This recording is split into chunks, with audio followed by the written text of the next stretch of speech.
आऊं वडेरो बहराम खान हलप तो खणा त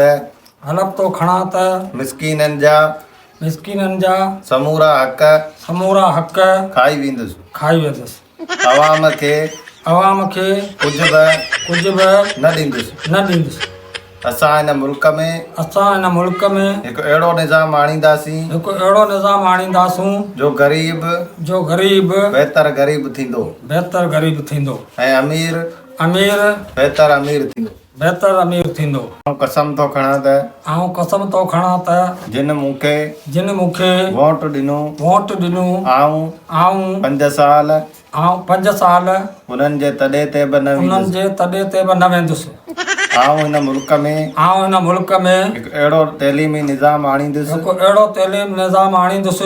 जो ग़रीब जा ॿार अॻिते पढ़ी न सघंदा ऐं असां वॾेरनि जी ग़ुलामी कंदा ऐं असांजो औलाद सरकारी ख़र्च ते ॿाहिरीं मुल्क तइलीम हासिल कंदो। असांजो औलाद दुनिया जे वॾियुनि यूनिवर्सिटियुनि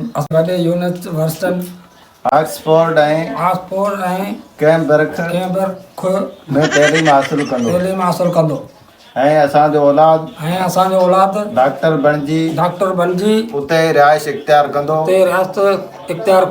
ऐं जॾहिं मरंदो तॾहिं हिते हाणे दफ़न कंदासीं छो त ही वतन असांजे लाइ कब्रिस्तान आहे।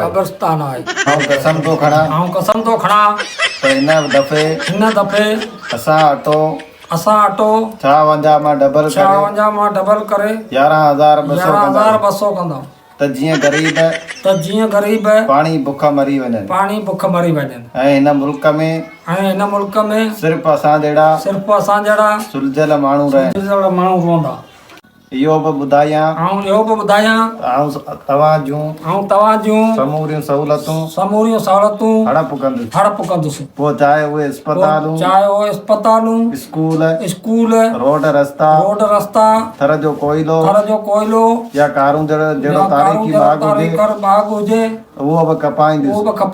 मतिलब त अवां मिसकीननि जा हर हक़ खाई वेंदुसि। अवां जे शहर लाइ जेके गटर नालियूं ईंदियूं उहे फंड मां पाण खाईंदुसि। आऊं वरी कसम खणा थो त हिन दफ़े हल्की बरसात जे पई तब हथरादू बोड़ आणे अवां जा बचा ॿोड़ींदुसि ऐं ॿाहिरिनि मुल्कनि खां फंड वठी असां गॾिजी खेॾासीं।